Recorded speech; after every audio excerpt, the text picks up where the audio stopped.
merci d'être avec nous dans ce bref regard sur l'actualité. Bonjour, bienvenue.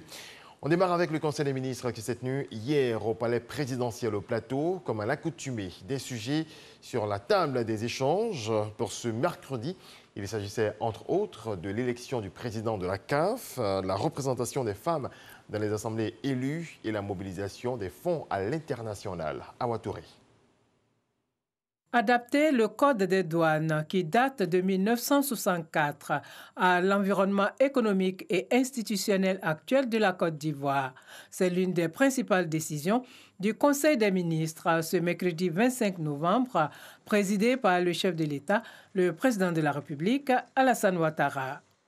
Ce nouveau dispositif prévoit non seulement de simplifier les procédures douanières et de consolider les garanties offertes aux usagers clients, mais également de renforcer les régimes de contrôle douanier déployés dans le cadre de la lutte contre la fraude. La représentation de la femme dans les assemblées élues, le Conseil a adopté les modalités d'application de la loi du 14 octobre 2019 favorisant la présence des femmes dans les instances de décision. Ce décret fait obligation aux partis et aux groupements politiques de présenter un minimum de 30% de femmes sur le nombre total de candidats présentés lors des élections des députés, des sénateurs, des conseillers régionaux, des conseillers de district et des conseillers municipaux. En revanche, il prévoit, en vue d'encourager les formations politiques à favoriser davantage la représentation de la femme, un financement public supplémentaire pour tout parti politique ou groupement politique dont le nombre de candidates atteint au moins 50% sur le nombre total des candidats présentés au cours de la consultation électorale. Il faut relever que ceci part d'un décret qui date de 2019 que le président de la République avait pris. Ceci en lien avec les différentes conventions au niveau international, en l'occurrence la Convention nationale sur l'élimination de toutes sortes de discriminations à l'égard des femmes et le protocole de la Charte africaine des droits de l'homme et des peuples relative aux droits des femmes. Et puis l'évaluation citoyenne des actions de l'État. Le gouvernement a examiné le bilan de l'Observatoire du service public.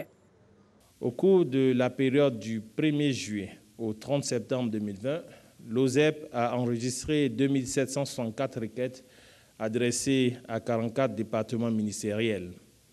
La grande majorité de ces requêtes, soit 79,20%, portaient sur des demandes d'information. Aussi, compte tenu du besoin continu d'améliorer la satisfaction de l'usager, le Conseil a instruit le ministre de la Modernisation de l'administration et de l'innovation du service public à l'effet d'accentuer les actions de sensibilisation auprès des populations sur l'utilisation des canaux mis à leur disposition pour exprimer leurs avis et suggestions sur le service public.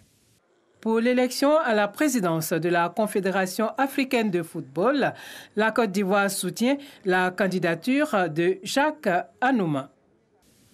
Notre compatriote, l'ambassadeur Jacques-Bernard Daniel Anouma, a fait acte de candidature à la présidence de la CAF, fêtière et instance de prise de décision dans le domaine du football sur le continent africain.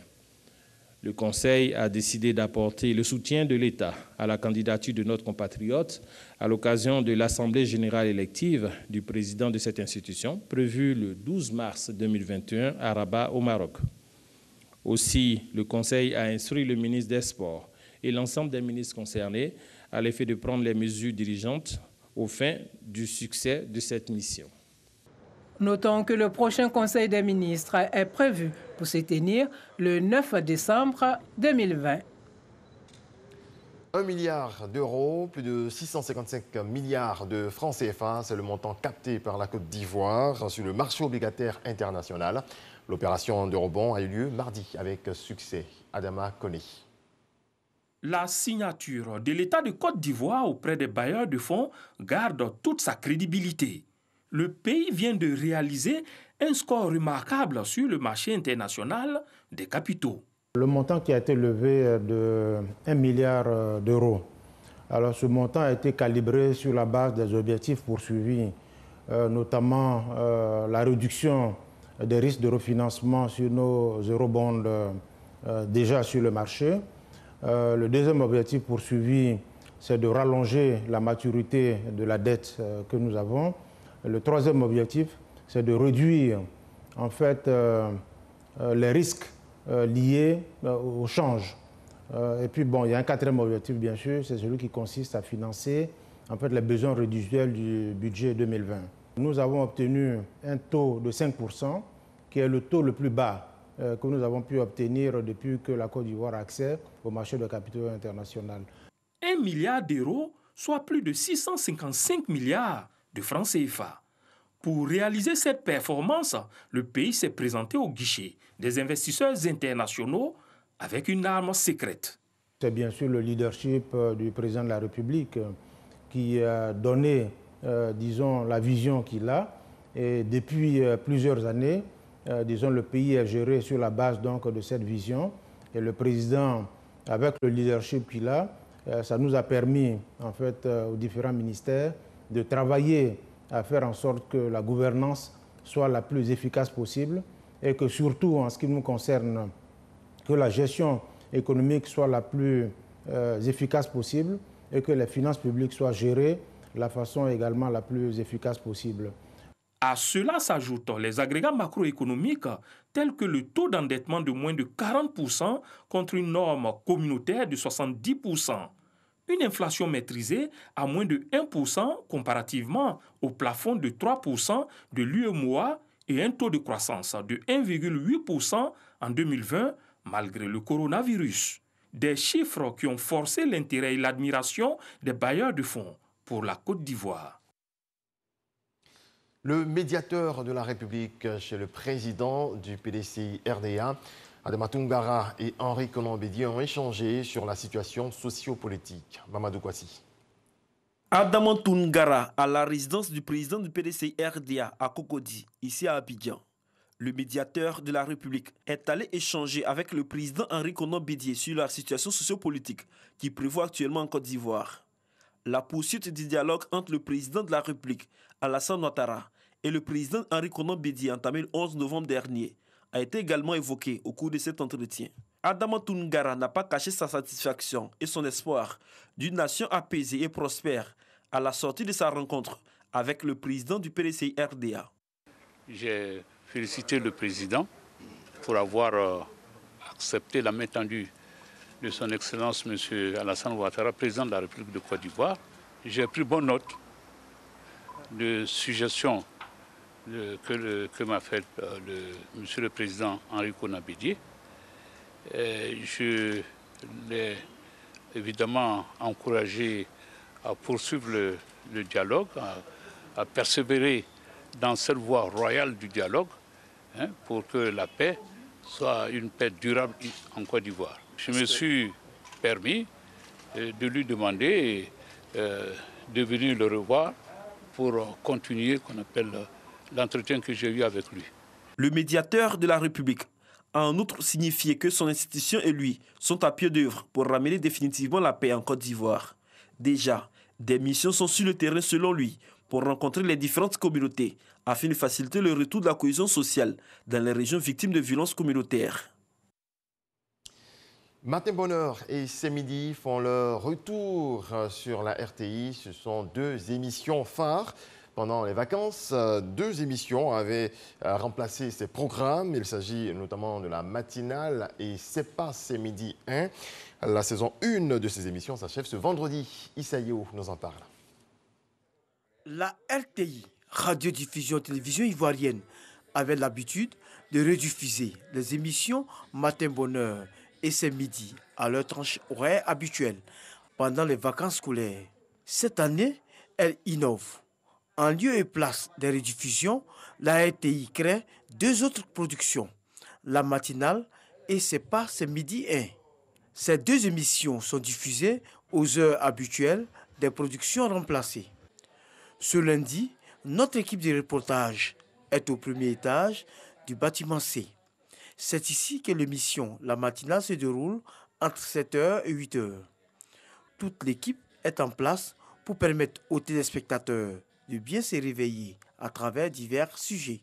Clientèle est multiculturelle ou elle est simplement ivoirienne?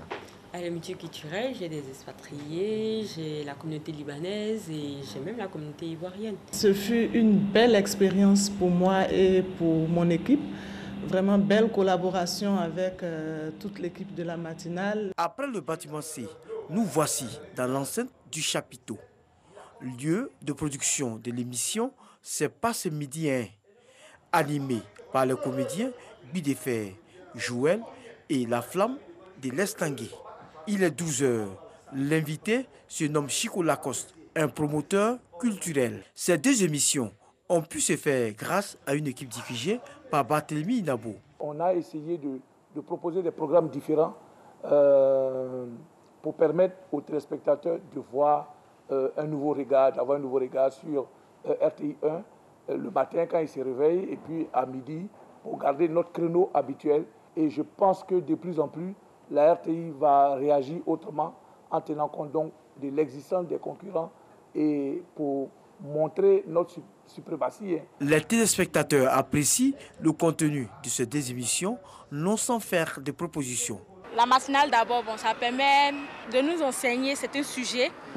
Voilà. La fois dernière, il y a un docteur qui nous a enseigné sur le cancer, c'est-à-dire il a donné des conséquences comme des traitements à suivre par rapport au cancer. J'ai apprécié surtout l'émission concernant C'est pas ce midi. Vraiment, ça fait rire, ça fait égayer les téléspectateurs. On avait besoin de ça. La première saison de la matinale et C'est pas ce midi, hein, prend fin ce vendredi 27 novembre 2020. Les émissions Matin Bonheur et C'est midi feront leur retour juste après. Et on en vient au décès du président de la Fédération ivoirienne de football, FIF, Augustin Sidi Diallo. Le gouvernement, avec à sa tête le Premier ministre Ahmed Bakayoko, s'est rendu au domicile du défunt.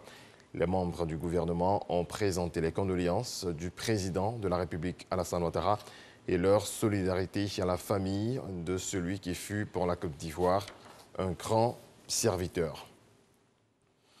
La nouvelle a fait le tour du monde. La légende du football Diego Maradona est décédé hier d'un arrêt cardiaque à Buenos Aires.